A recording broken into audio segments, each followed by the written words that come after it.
Forever Skies has just released some new gameplay footage, and it is beautiful. Alongside this gameplay footage, they've also released a sort of devlog. So what we're going to do today is go through the devlog and have a nice little breakdown and look at this new gameplay footage. So if you aren't aware, over the past week or so, Forever Skies has been running a Kickstarter campaign, not to fund the game, but for people that are passionate about it and want to get some extra stuff alongside the main game. Then you can go check out the Kickstarter and contribute there, and it just gets you some extra goodies and helps the team a little bit more with their goals, basically. And it's gone exceptionally well, which is brilliant. I haven't backed it yet, but I'm going to. If you do want to check it out yourself, I will post a link in the description down below. But onto the devlog that we've got. Hello scientists, we've prepared a video to showcase one of the many systems we've been finalising over the last few months as we get closer to the release of Early Access.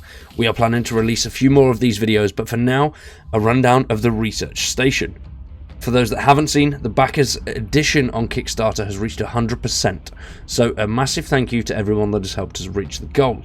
The campaign will still run for another 24 days, so if you are interested in getting the game with a few extra personal bonuses, you still have time. Anyways, onto the research station, and the research station will play a key role in overall gameplay of Forever Skies. It allows players to unlock advanced technologies that will help them overcome challenges of the game and achieve their objectives. We also have a little bit of a video breakdown here from the awesome community manager, Mr. Gregory. He's an absolute legend, and let's have a little bit of a look at what he's got to say. Greetings, my name's Greg, I'm the community manager here at Far From Home, and today we're excited to dive into a new, never before seen system in Forever Skies. This is the research station. This system is essential for unlocking advanced technologies that will help you survive and thrive in the game's challenging world. As you explore the world, you will encounter various materials that can be collected to craft new items. Using your trusty scanner on these items unlocks new blueprints for more advanced technology, such as turbine engines, radars, new tools, and more. Once scanned, head on over to the research station and check out the new blueprints that you have acquired. To unlock advanced technologies, you will need to place samples of every component needed into the station in order to research the blueprint. Once your research is done, the advanced technology becomes available for you to craft. The research station will help you research blueprints for fabricators, the build tool, paint tool, and more. For example, if you scan a helium canister, you may unlock a blueprint to expand the balloon size of your airship. This would allow you to carry more cargo and equipment during journeys, making it more effective and efficient in completing your objectives. Forever Skies allows all players to craft their own experience, and the research station is a key part of that. Want to focus on exploration? Use the station to research new tools that will help you better navigate and survive in the world. Want to customise your airship base? Then research new modules that will help you build and expand your airship. Want to focus on survival? Then research new and better devices for obtaining food and water. The research station adds a unique and exciting layer to the game's progression system, allowing players to unlock powerful new technologies that will help them thrive in the game's challenging world. Absolutely love the station. It looks really, really cool.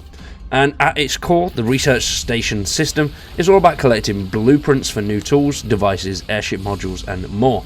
You unlock blueprints by scanning resources you find in the world, such as electrical components, helium canisters, copper, and much more. Each new system that you scan will unlock a specific blueprint.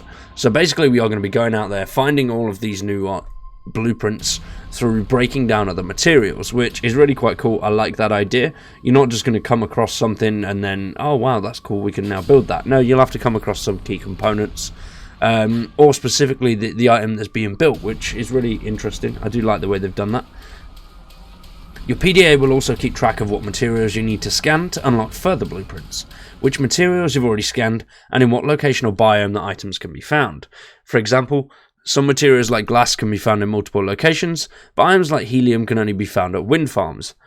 Consider the research tab on your PDA as a secondary quest log to assist you in progressing in the game.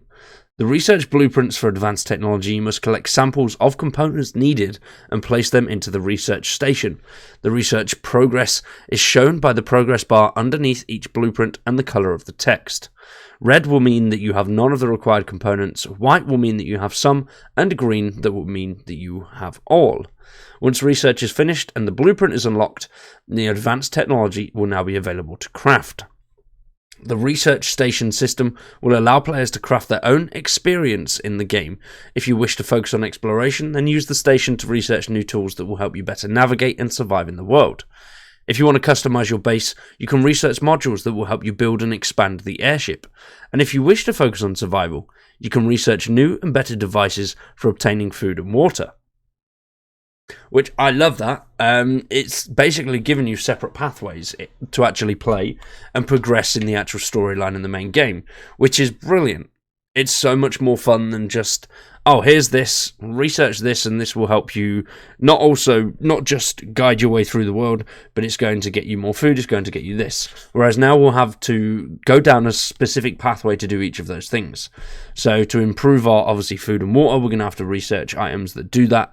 And it's going to make crafting and the research tree quite a big one, which of a survival game I think is good, because especially for myself, something like that I will go all in on maxing out as much as I possibly can, and I won't put the game down until I've done that. I'm very much a completionist with things like that, and I'm very excited for that tree. And when we announced the changed release window back in November, we did mention that the scientific approach to survival was one of the areas that we will definitely be expanding on for the start of early access, and the research station plays a huge part in that. Now we've got some breakdown artwork of the research station, and it looks absolutely awesome. This is really, really cool. So we've got the resource slots there, main screen, battery slot. Oh, we're going to have to power these things. That's going to be a pain in the ass. Upper part slides down when activated or when awaiting resources. Alright, alright.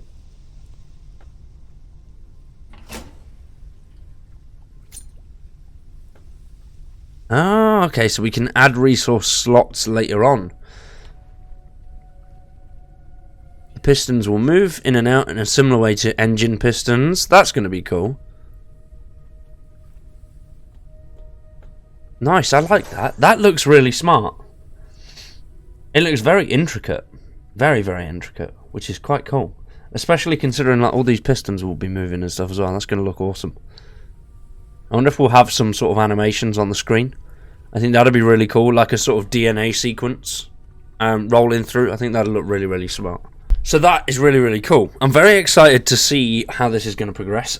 We still, unfortunately, don't actually have a date yet. So that's something that I'm really excited for. I want to know when we're going into early access. I'm hoping it's relatively soon. Whether it's going to be the first, well, I don't know if it'll be the first quarter, because surely they would have announced a date by now. It's probably going to be around about summertime, which, you know, either way, I'm very excited. Over the next few weeks, we're manic on the channel anyway. We've got some, we got Left 4 Dead. Not Left 4 Dead 2, Dead Island 2 coming up in, is it April or May, one of the two. We've got Resident Evil coming up towards the middle of March, so very, very busy, very excited. I'm going to keep my eyes out on more stuff for Forever Skies. The guys there are doing absolutely brilliant work, and I can't wait to see this game in action. If you have enjoyed today's video, please drop a like, subscribe to the channel, and let me know down in the comments what you think of Forever Skies. If you do want to support us a little bit further, consider becoming a member, and also a massive thank you to all current members.